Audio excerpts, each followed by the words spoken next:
Today, the FOMC decided to leave our policy interest rate unchanged and to continue to reduce our securities holdings. We are maintaining our restrictive stance of monetary policy in order to keep demand in line with supply and reduce inflationary pressures. As labor market tightness has eased and inflation has declined over the past year, the risks to achieving our employment and inflation goals have moved toward better balance. The economic outlook is uncertain, however, and we remain highly attentive to inflation risks.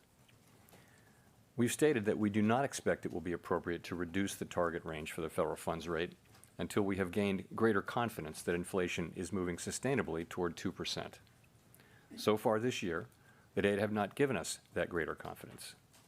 The most recent inflation readings have been more favorable than earlier in the year, however, and there has been modest further progress toward our inflation objective.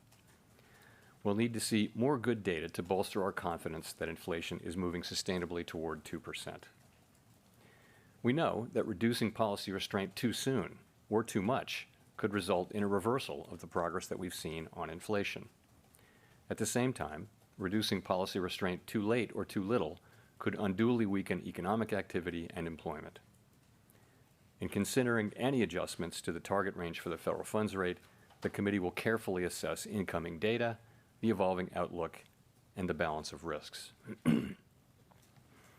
In our SCP, FOMC participants wrote down their individual assessments of an appropriate path for the federal funds rate, based on what each participant judges to be the most likely scenario going forward.